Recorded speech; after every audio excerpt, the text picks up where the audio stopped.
Irmãos, eu fico muito emocionado quando eu escuto alguém falar dessa sala, porque essa sala ela foi criada no momento de deserto da humanidade, no momento em que a humanidade estava buscando uma luz, buscando um caminho.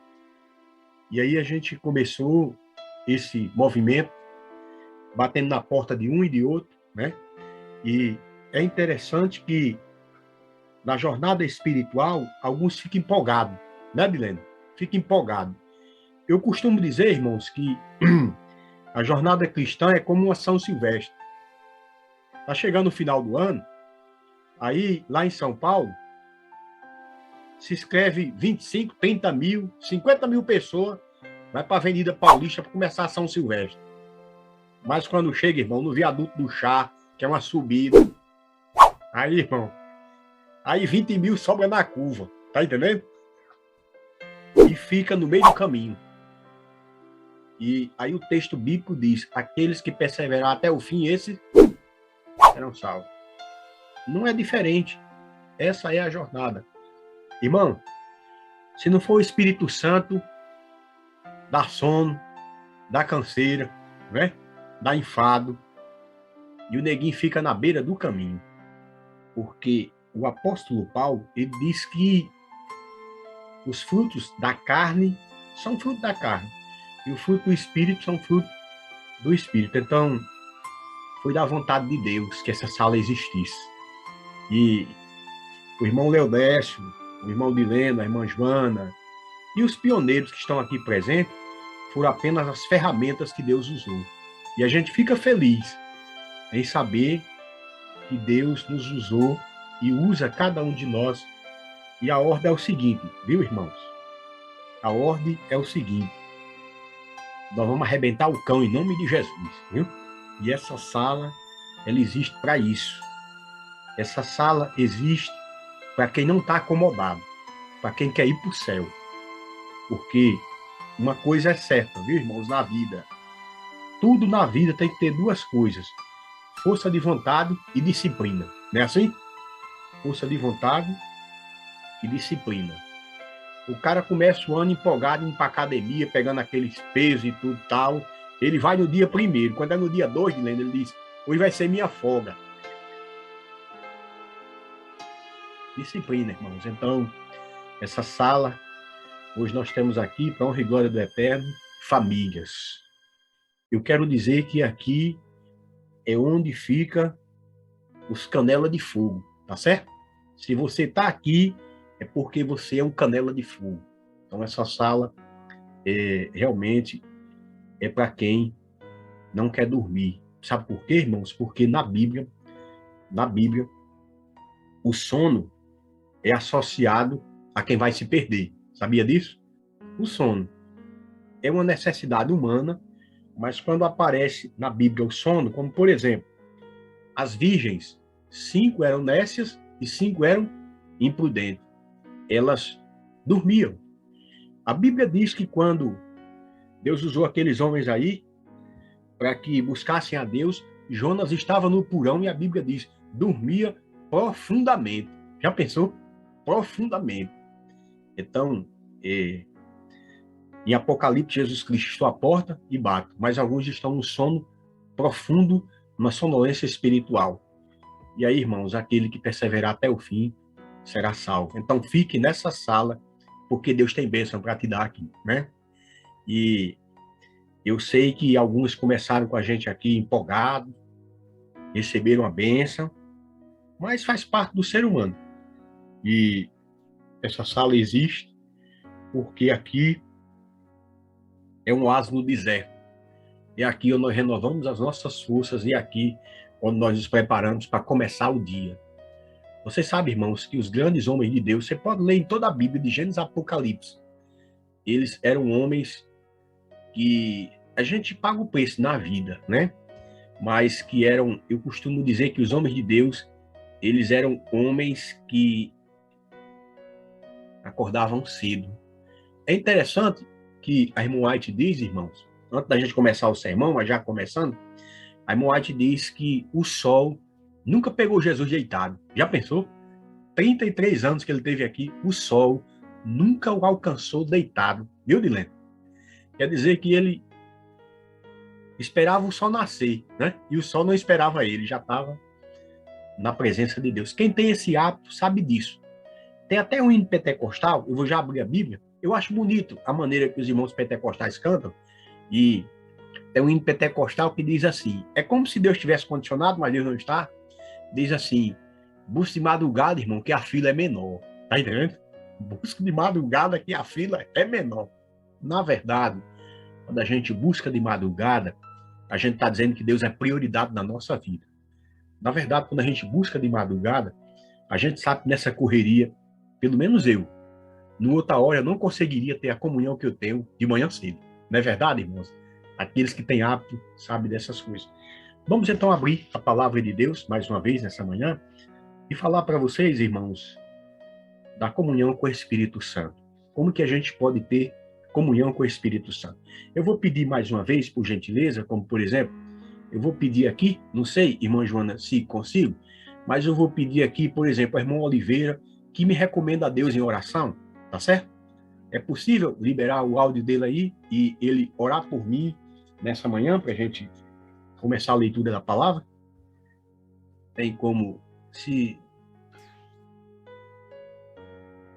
Amém? Amém. Glória a Deus, aleluia. Vamos orar, Vamos. pedindo a intervenção do Senhor no poder do Espírito Santo. Nosso Deus, nosso Pai, é motivo de alegria estarmos mais uma vez juntos, como baluarte nessas madrugadas com Deus. É claro que o tempo todo devemos estar com o Senhor, mas esses momentos, nesses horários cedos, são especiais. Nesse momento, pedimos humildemente a unção do Espírito Santo. Amém, Senhor. Para o teu servo, que já é ungido desde muitos anos, e assim trazendo alegria, salvação, vamos dizer assim, através da sua pessoa, porque tem sido guiado a muitas pessoas por vários nesse território brasileiro. E, enfim, estamos aqui.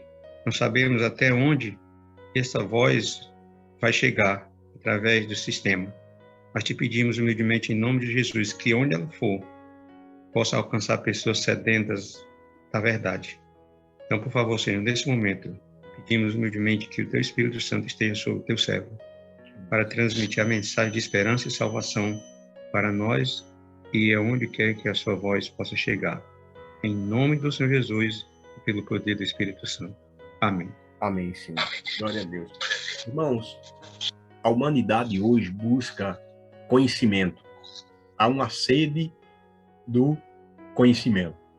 Hoje é muito fácil você ter acesso à educação. Estou falando da educação naquilo que corresponde às universidades. Hoje você tem uma facilidade de ter alcance a uma graduação, uma pós-graduação, um mestrado, um doutorado, coisa que no passado você não tinha, não é? Hoje o acesso à educação, ao conhecimento, está ao alcance de todos. Hoje você tinha, antigamente você, para ser um doutor, para ter um pós-doutorado, você tinha que sair de casa, hoje não necessariamente isso. De modo que você tem hoje um doutor que mora no campo, você tem um doutor que mora na cidade. A Bíblia, ela mostra para a gente uma coisa importante. O conhecimento, ele é importante, não resta dúvida, mas o que tem acabado de fato é o relacionamento. As pessoas têm tido conhecimento e pouco relacionamento. Como, por exemplo, as pessoas hoje são superficiais, às vezes, no relacionamento. E a gente tem que tomar cuidado, porque amanhã cedo, né, hoje é a preparação, a gente chega na igreja e todo mundo diz feliz sábado, feliz sábado, feliz sábado. E, às vezes, as pessoas dizem feliz sábado para você pela força do hábito, mas elas não estão felizes. Então, hoje é muito comum as pessoas serem superficiais no relacionamento, superficial no casamento, superficial na profissão e superficial na vida espiritual, o que é um perigo muito grande. Quando Deus começa a criar o mundo, vamos abrir a Bíblia em Gênesis, capítulo 1, do 1 até o 5, diz assim: no princípio criou Deus os céus e a terra. A terra era sem forma e vazia. Havia trevas sobre a face do abismo. E o Espírito de Deus movia pela face das águas. E disse Deus: haja luz, e houve luz. Viu Deus que era bom. Era boa a luz. E fez Deus separação entre luz e trevas. E Deus chamou a luz dia, e as trevas chamou noite. E foi a tarde e a manhã o primeiro dia. Eu quero aqui, irmãos, fazer uma conexão de Gênesis com de Gênesis com Atos dos Apóstolos. Gênesis com Atos dos Apóstolos, quando o Senhor diz: mas receberei poder ao descer sobre vós o Espírito Santo. Então, é interessante, irmãos, em Gênesis, quando diz assim, Deus disse: haja luz. A luz, ela é vital, como, por exemplo, quando você está dirigindo. A luz é vital quando você está andando. Um dia, eu fui para um encontro de pastores e faltou energia no hotel, e quando eu abri os olhos, eu estava na borda da piscina. Veja só, de terno e paletó na borda da piscina. Eu estava tateando na escuridão. Então, o mundo vai tateando na escuridão. Você pode ter conhecimento intelectual, mas se o Espírito Santo não abrir a luz, você é um cego nesse mundo. Você vai ser apenas um cego nesse mundo. Sabe por quê? Porque os grandiosos desse mundo têm se comportado de maneira, vamos dizer, inapropriada. Não adianta você ter conhecimento, não adianta você conhecer e não praticar. Jesus Cristo disse isso. Quando o sal perde o sabor, ele se torna insípido. E lá no Rio Grande do Norte, a gente usa a linguagem, ele vai virar, sabe o quê? Tapete para as pessoas pisarem em cima. O sal insípido, ele vira o carago, que nós chamamos, e ele é imprensado simplesmente para usar na estrada.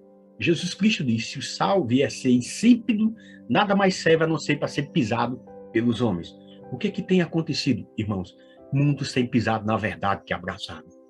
Um cristão mundano é pior do que o ímpio. Um cristão que conhece, mas que não pratica. Então, a prática, ela vem pelo poder do Espírito Santo.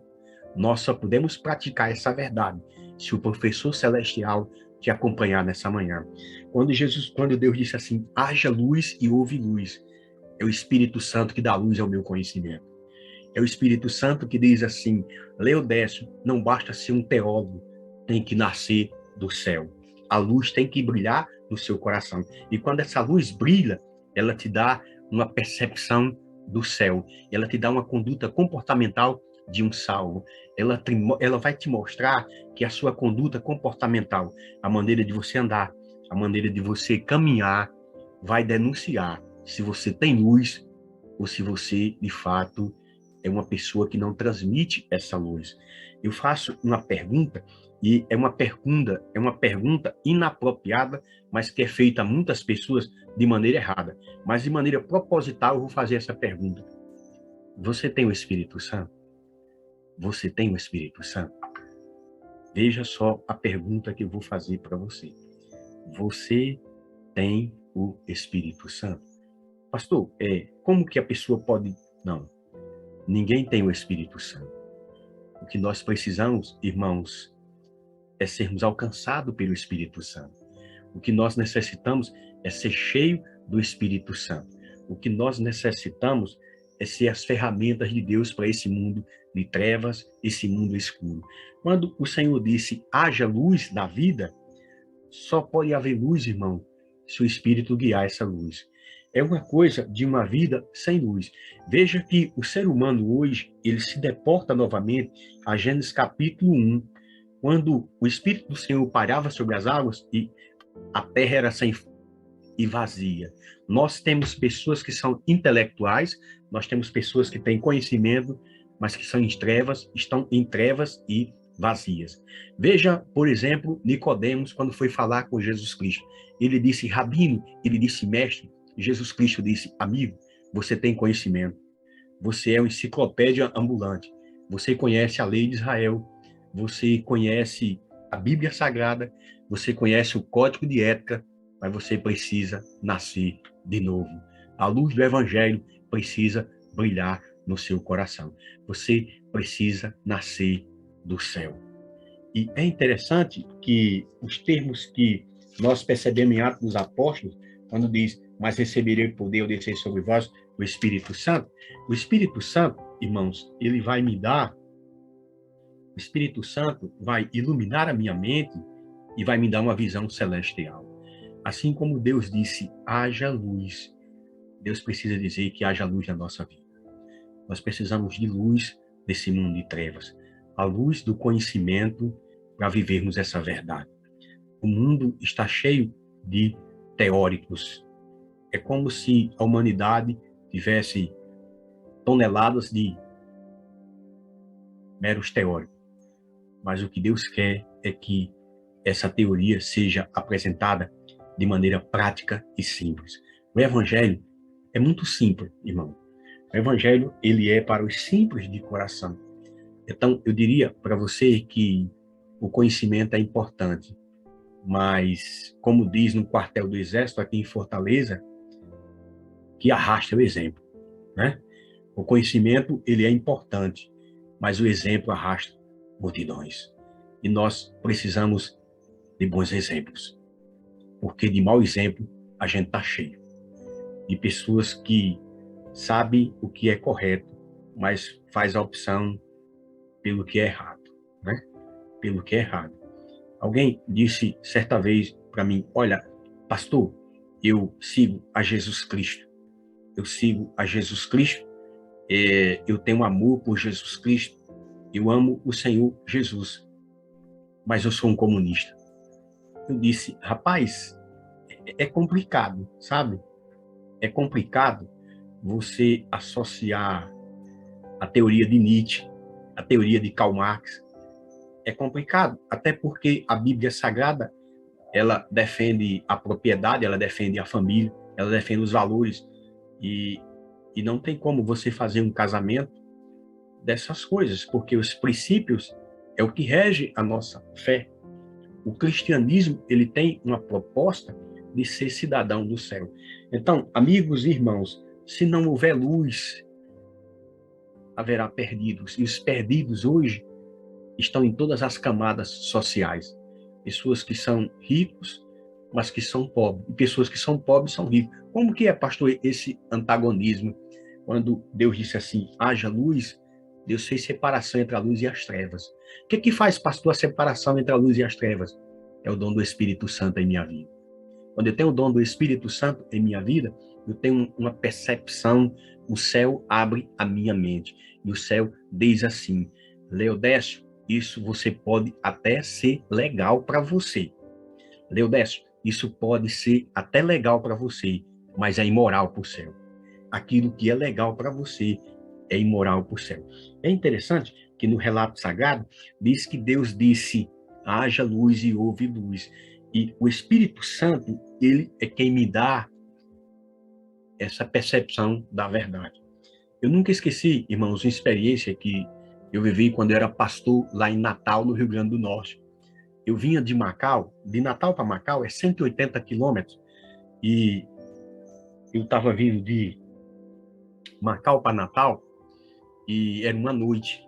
Eu tinha feito um batismo na cidade distante, é uma praia no litoral, muito distante da capital, e eu fui fazer um batismo, e quando eu vinha, o Espírito Santo falou no meu coração. E o Espírito Santo, ele fala ao nosso coração, é totalmente contrário ao que muitos ensinam. O Espírito Santo fala ao seu coração no barulho do silêncio, se é que o silêncio pode produzir algum barulho. Mas quando você está sozinho, você precisa sentir essa percepção da revelação do Espírito Santo no seu coração. O Espírito Santo disse assim, pare o carro. E tem hora que o Espírito fala com a gente e a gente não quer ouvir a voz do Espírito Santo. Às vezes, por exemplo, você que está me ouvindo aqui, nessa madrugada, você estava dormindo, mas o Espírito Santo acordou você para você vir para essa reunião. Só que, às vezes, o Espírito Santo chama a gente, irmãos, e a gente está na acomodação. Mas o Espírito disse, haja luz, e a luz na sua percepção da revelação do Espírito Santo. Essa percepção, no momento em que você perde essa conexão com o céu, aí você pode ser intelectual, você pode até ter conhecimento, mas você não tem sabedoria. Então, uma coisa é ter conhecimento, outra coisa é ter sabedoria. Como que é isso, pastor? O conhecimento, a gente vai adquirindo ele nas universidades da vida, mas a sabedoria é fruto do Espírito Santo. A sabedoria é quando a gente vai caminhando com o professor celestial e ele vai falando ao nosso coração. E naquela noite Deus disse, pare o carro. E aí, irmãos, eu fiquei com medo. Sabe por quê? Porque Jesus Cristo diz que o amor lança fora todo medo. Quando você ama, você se torna vulnerável. Veja que o Espírito Santo, ele quer que essa mensagem seja incorporada em nossa vida. E quando a gente recebe o Espírito Santo, a gente vê aquele que está sofrendo como de fato fosse um de nós, e é o nosso. E aí eu parei o carro, irmãos, e estava um jovem lá, numa ambulância de uma prefeitura, de pendência. Ele havia se envolvido numa briga, era um domingo à noite, e ele havia sido alvejado. Ele precisava urgentemente passar um procedimento cirúrgico, só que era um domingo à noite e a ambulância estava sem gasolina, estava sem combustível, e então colocaram aquele moço no meu carro e eu levei ele até um hospital e ele foi salvo. A irmã dele não parava de glorificar e dizer assim, quem foi esse anjo que parou essa hora da noite para atender o meu irmão? Eu quero dizer para você nessa madrugada que quando você recebe o Espírito Santo, vidas são salvas em nome de Jesus. Quando nós aceitamos o Espírito Santo em nossa vida, nós temos uma percepção celestial. Quando nós aceitamos o Espírito Santo, nós permitimos que Deus trabalhe em nossa vida aí a luz. E aí o Senhor diz assim, mas receberei poder ao descer sobre vós o Espírito Santo. Você vai receber poder. Que poder é esse, pastor? Não é poder monetário, mas é poder de exemplo. Sabe, irmãos? Essa crise que nós estamos vivendo, uma crise de honestidade, uma crise de poder, uma crise de autoridade, nós teremos no poder do Espírito Santo. O Espírito Santo quer nos dar poder para testemunhar. O Espírito Santo quer nos dar poder para viver à altura da mensagem. O Espírito Santo quer conscientizar que nós precisamos voltar para a casa paterna. O Espírito Santo quer limpar a minha mente das arestas nesse mundo. O Espírito Santo quer purificar o meu ser. O Espírito Santo quer me dar poder. E esse poder está disponível a cada um de nós. Buscar-me-ei e me acharei quando me buscarem todo o vosso coração. E essa manhã precisa ser uma manhã de poder, quando nós, de fato, não apenas buscamos, irmãos, mas a gente procura vivenciar essas coisas. Existem alguns pontos relevantes que eu quero tocar nessa manhã, como que, pastor, nós podemos ser cheios do Espírito Santo. É quando a gente aceita a Jesus Cristo. E quando a gente aceita a Jesus Cristo, irmãos, a obra do arrependimento nos acompanhará. A obra do arrependimento, quando ela me acompanha, ela me torna um ser que é alcançável a Deus, né? Quando o arrependimento me alcança, existe uma mudança de vida. E, infelizmente, nós temos hoje um evangelho sem cruz. Um evangelho sem cruz e um cristianismo sem Cristo. Um evangelho sem cruz e um cristianismo sem Cristo. Uma religião que busca, muitas vezes, um palco, né? E deixa eu dizer para vocês uma coisa aqui muito importante, irmãos. A igreja não é um palco e nós não somos artistas. A igreja é a casa de Deus. Nós somos adoradores de Jesus Cristo. Nós precisamos nos colocar na função de servo. A igreja não é um palco e nós não somos artistas. A igreja é a casa do Senhor, nós somos adoradores de Jesus Cristo. Então, nós precisamos entender que a nossa função é de adorar o Senhor na beleza da sua santidade. Então, você é um servo e você não é artista. Só que muitos têm a conduta não de um servo, mas de um artista. Um artista, ele busca admiradores. Um servo, ele é um adorador. Um artista, ele tem um palco. O artista, ele busca aplauso. Um servo, ele busca o reconhecimento do seu senhor. Um artista, ele busca ser ovacionado. Um artista, ele busca que o seu ego seja em si cheio, né? O servo quer se esvaziar. Veja, um artista quer ficar cheio, o servo quer esvaziar. E o Espírito Santo é que fará a diferença no conteúdo da nossa adoração. Então, o primeiro ponto importantíssimo quando a gente recebe o Espírito Santo é aceitar a Jesus Cristo. E a obra de aceitar a Jesus, a obra de se converter, é a obra maravilhosa do Espírito Santo. Ele vai me convencer do pecado. Então, alguém que aceita Jesus Cristo, ela recebe o Espírito Santo na sua plenitude. Quando Paulo visitou a comunidade de Éfeso pela primeira vez, ele perguntou aos irmãos se eles já tinham recebido o dom do Espírito Santo. Vocês receberam o dom do Espírito Santo? E eles foram sinceros de coração e eles falaram, olha, nós nem conhecemos. Então a Bíblia diz que Paulo, cheio de poder e autoridade celestial, ele pôs as mãos sobre aqueles irmãos e eles ficaram cheios do Espírito Santo. Eu quero saber nessa manhã se você aceita a obra do arrependimento. Porque se você aceita a obra do arrependimento, certamente você aceitará a obra do Espírito Santo. O segundo ponto importantíssimo que o Espírito Santo quer realizar em nós é a gente crer de fato na palavra. Quando a gente se arrepende, o primeiro ponto, e quando a gente crê na palavra, a gente recebe o Espírito Santo. Mas é crer na palavra, irmãos, de todo o coração. É aceitar a palavra como trampolim, como regra de fé. É aceitar que a palavra, o caminho continua estreito, a porta continua estreita. Mas é comum em nosso século a gente querer realmente ajustar. A gente quer ajustar os valores celestiais, a gente quer descer os valores celestiais para que ele venha se adequar à nossa condição de vida. Mas deixa eu dizer uma coisa para vocês. Ellen White já dizia o seguinte: sacrificar os princípios para receber uma demanda é pura apostasia. Às vezes a gente quer pisar nos princípios para receber uma demanda. E quando a gente é batizado com o Espírito Santo, a gente não negocia princípios.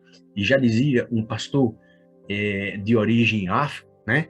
O pastor Samuel Pimpim, ele dizia o seguinte: o Espírito Santo vai me dar a capacidade para me morrer como um cristão e não viver como um covarde.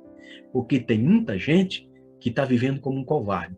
Mas o apelo do Espírito Santo nessa manhã é que você morra como um cristão, mas que não viva como um covarde. Morra como um cristão, mas não viva como um covarde.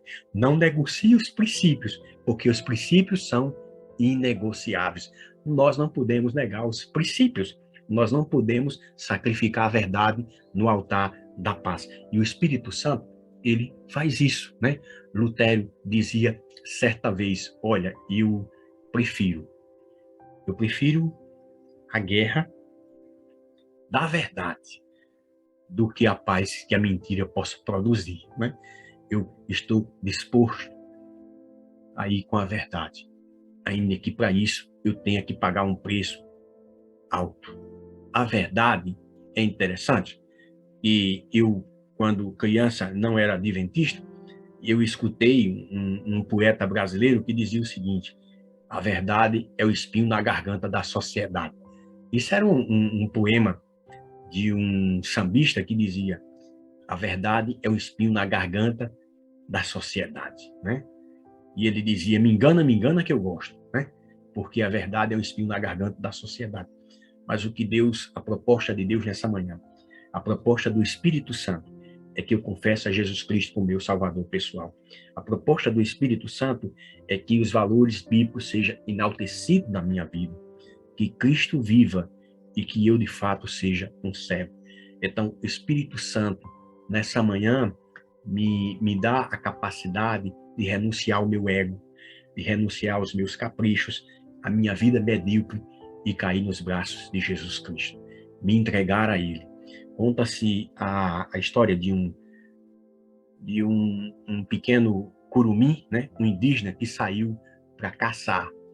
E a mulher chamou ele antes dele sair e disse: curumim, filho teu tem fome. Filho teu tem fome.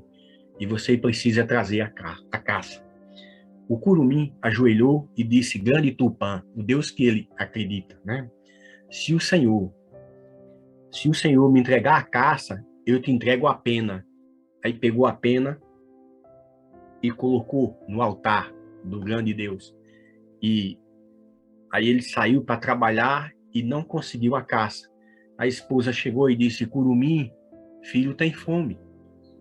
E então ele se ajoelhou no altar e disse: grande Deus, se o Senhor colocar a caça diante do curumim, curumim entrega o arco.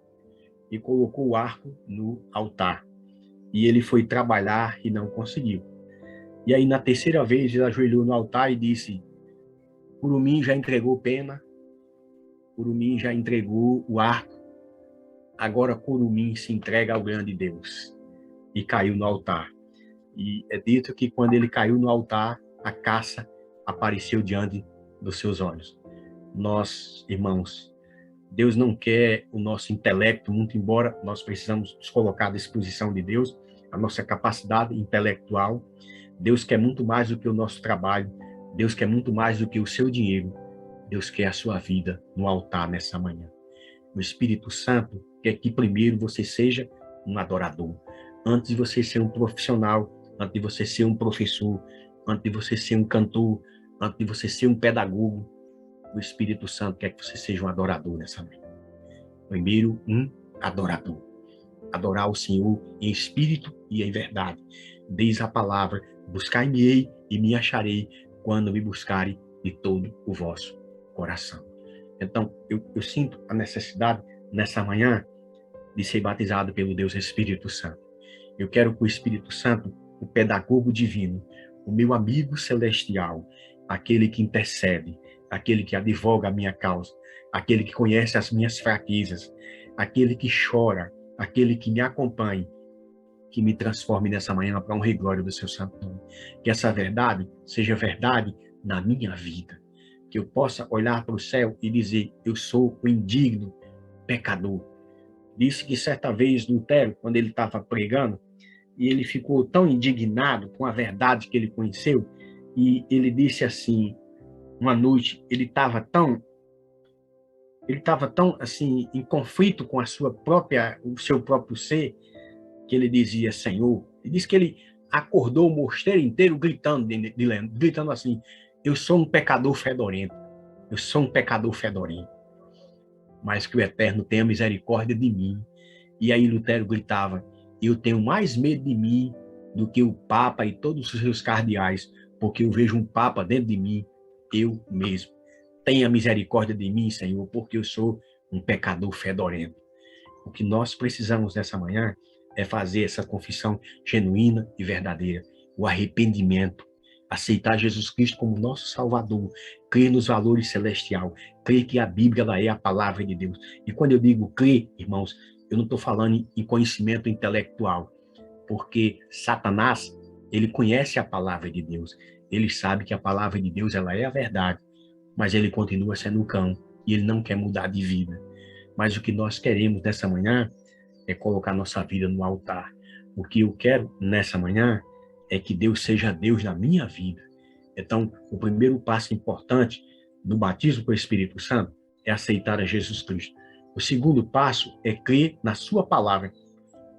E o terceiro, irmãos, automaticamente, Gálatas 5, versos 22 e 23, quero ler esse último texto, que diz: mas o fruto do Espírito é amor, alegria, paz, é longanimidade, benignidade, bondade, fidelidade, mansidão e domínio próprio. Quanto a essas coisas, não há lei. Aqui está, irmãos, a lista do poder do Espírito Santo. E receber o Espírito Santo, de fato, é uma coisa muito simples, como eu já falei para vocês e para nós. Receber o Espírito Santo é fruto de duas ações. Duas ações. Pastor, o que é que eu faço para me receber o Espírito Santo? É muito simples, irmãos, é muito simples. Quando o texto sagrado diz em Gênesis: haja luz. O que eu quero é que o Espírito Santo faça de fato essa obra na minha vida, que haja luz na minha mente. Porque se o Senhor me der luz, eu vou aceitar a Jesus Cristo. Se eu aceitar a Jesus, eu vou aceitar os valores da Bíblia Sagrada. Se eu aceitar os valores da Bíblia Sagrada, os frutos vão produzir. É aquilo que a gente já passava para vocês, que eu torno a repetir. O caminho para o sucesso são duas coisas: ter a Bíblia na mão e Jesus no coração. Se a gente tem a Bíblia na mão e Jesus no coração, nós vamos ter frutos, e esses frutos serão para a honra e glória do Eterno. Então, a nossa vida, irmãos, não pode mais ser vazia como era lá em Gênesis. Veja, que coisa interessante. Gênesis capítulo 1, no verso 1, antes, no princípio, criou Deus os céus e a terra era sem forma e vazia. Um dia, Dileno, você foi sem forma e vazia. Um dia você andou em trevas. Assim foi comigo, assim foi com a irmã Joana, assim foi com o Silvio, assim foi com o irmão Antônio José, assim foi com você, Dió, assim foi com você, Oliveira. Um dia você era sem forma e vazia, você estava em trevas, mas o Espírito disse: haja luz, e houve luz na sua vida. E o Espírito Santo fez a separação da luz com as trevas.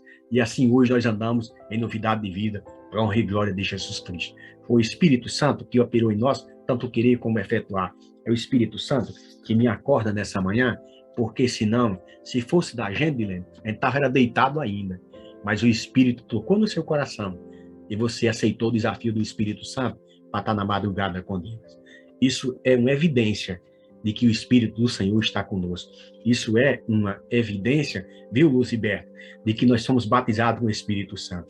Eu conheço a história também do meu amigo Luziberto. Eu sei como o Senhor te tirou das trevas para a sua maravilhosa luz. Eu sei que um dia, Luziberto, você foi sem forma e vazia, mas eu sei que um dia o Espírito tocou na sua vida e disse: haja luz, e você se transformou em luz para a honra e glória do Eterno. Quantos querem continuar nessa manhã clamando ao Senhor que haja luz na sua vida? Quantos querem buscar o Senhor nessa manhã? Vamos conversar com o nosso Pai Celestial. Bondoso Deus e excelso Pai, nós queremos, ó Deus, que haja luz em nossa vida. E não somente na nossa vida, mas que todos que nos cercam possam ver Jesus em nós. Nós queremos que o nosso amigo Espírito Santo, o Espírito que traz paz em meio à dor, o Espírito que conforta, o Espírito que nos consola, o Pai da consolação. Que o Senhor, ó Deus, abençoe esse condomínio onde eu moro. Que o Senhor abençoe aonde a minha voz alcança. Abençoe, ó Deus, essas 28 famílias que estão conosco nessa madrugada com Deus. Eu quero levantar minhas mãos quando o Senhor nos levantou também e nos ergue nessa manhã como troféu de vitória. Assim como Paulo impôs as mãos sobre os seus filhos, eu quero impor minhas mãos sobre todos aqueles que estão nessa sala e onde a minha voz alcança, que alcance também o poder do Espírito Santo e a transformação, e que haja luz em nossa vida, para a honra e glória do seu santo nome. É a nossa humilde oração, em nome de Jesus. Amém. Nós oramos a Ti pelo poder do Espírito Santo, em nome de Jesus. Amém. Glória a Deus. Que o Senhor te abençoe e te dê a paz, e que haja luz na vida de cada um de vocês, e que essa sala continue brilhando no poder do Espírito Santo. Que o Espírito Santo nos dê uma linda manhã de preparação. É o meu sincero desejo e a minha oração, em nome de Jesus. Deus seja louvado.